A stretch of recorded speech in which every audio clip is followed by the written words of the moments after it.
Madam Speaker, Honorable Prime Minister, Honorable Leader of Opposition, and Honorable members of this House. It is my privilege to respond to His Excellency the President's opening statement of this session of Parliament and provide a summary of the progress made by the Ministry of Fisheries and Forests since the beginning of this year. His Excellency the President made many references to growth of our economy, a key priority and achievement of the Fiji First government. But what resonated most deeply for me was his call to grow our economy in a responsible and sustainable manner. It isn't enough to simply focus on our short-term successes. We also must consider the long-term implications of our actions. His Excellency acknowledged this, as our natural resources in Fiji are not endless. They are delicate and require protection. As Minister, I have gained an even deeper respect for the importance of fisheries and forests as vital natural resources for Fiji. The bounty these sectors hold allows many Fijians to make a living for themselves, making these sectors a critical component of our economy. Yet we must always remain diligent in protecting these natural resources because, as His Excellency stated, our economic growth has to be sustainable. Madam Speaker, before I proceed, I would like to highlight some of the major milestones secured by the Fiji First government during my visit to Vienna on 14 September 2015 to attend the 59th General Conference of the International Atomic Energy Agency.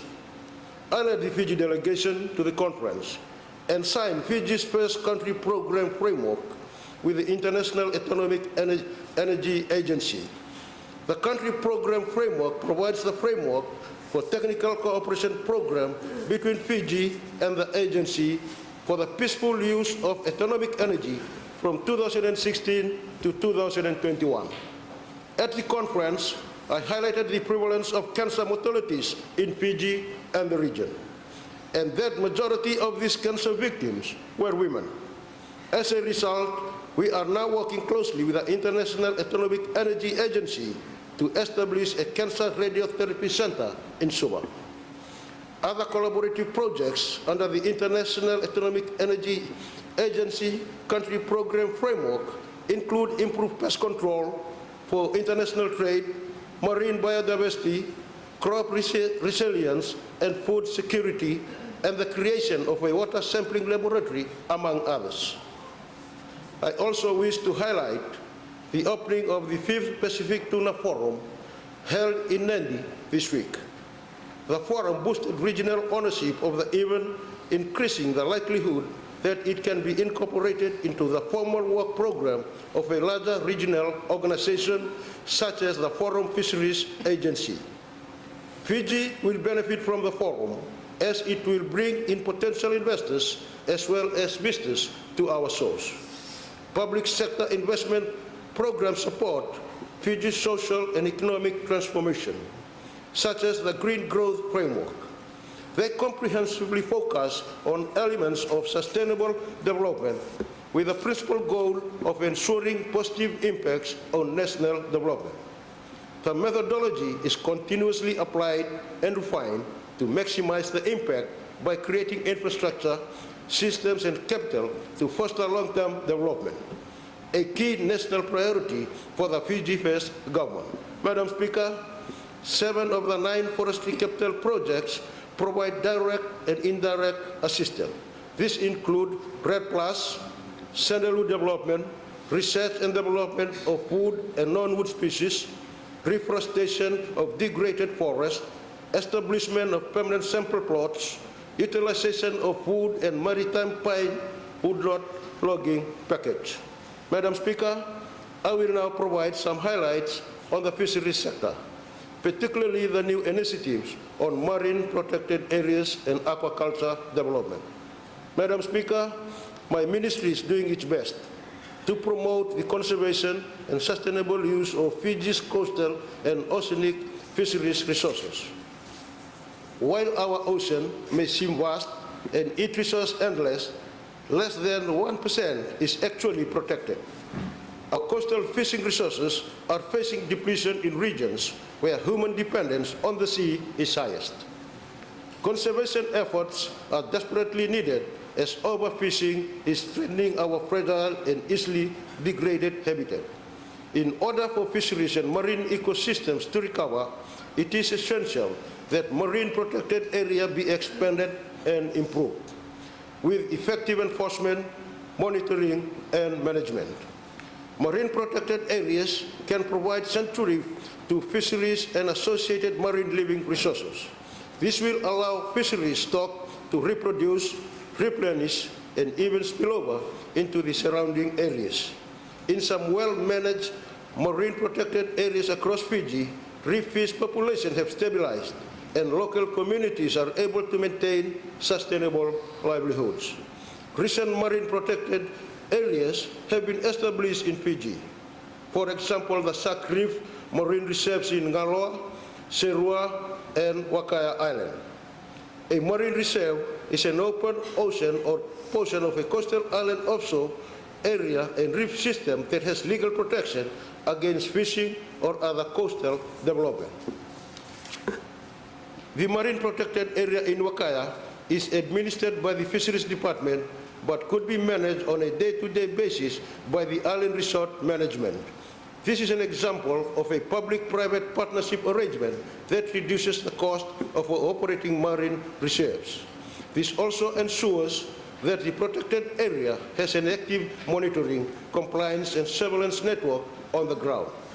The Fijian government has recognized the importance of looking after our ocean by making an international commitment to protect 30% of our waters by 2020 at the United Nations Small Island Development Stage Conference in Mauritius in 2005.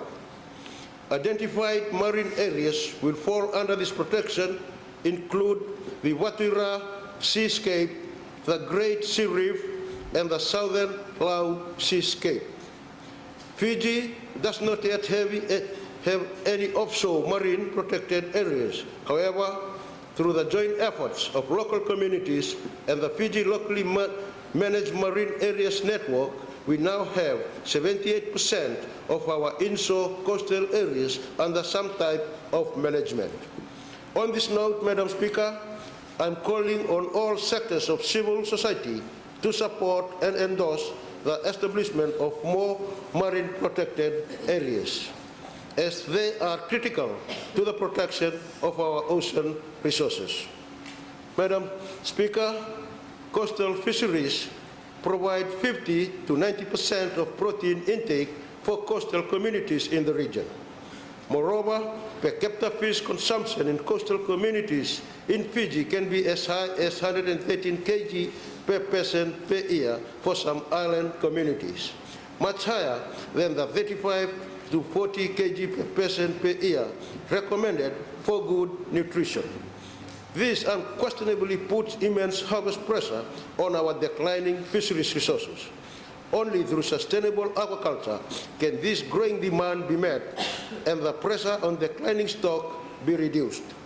Fiji has the foresight and the political will to drive aquaculture in a more productive and sustainable manner through its aquaculture programs.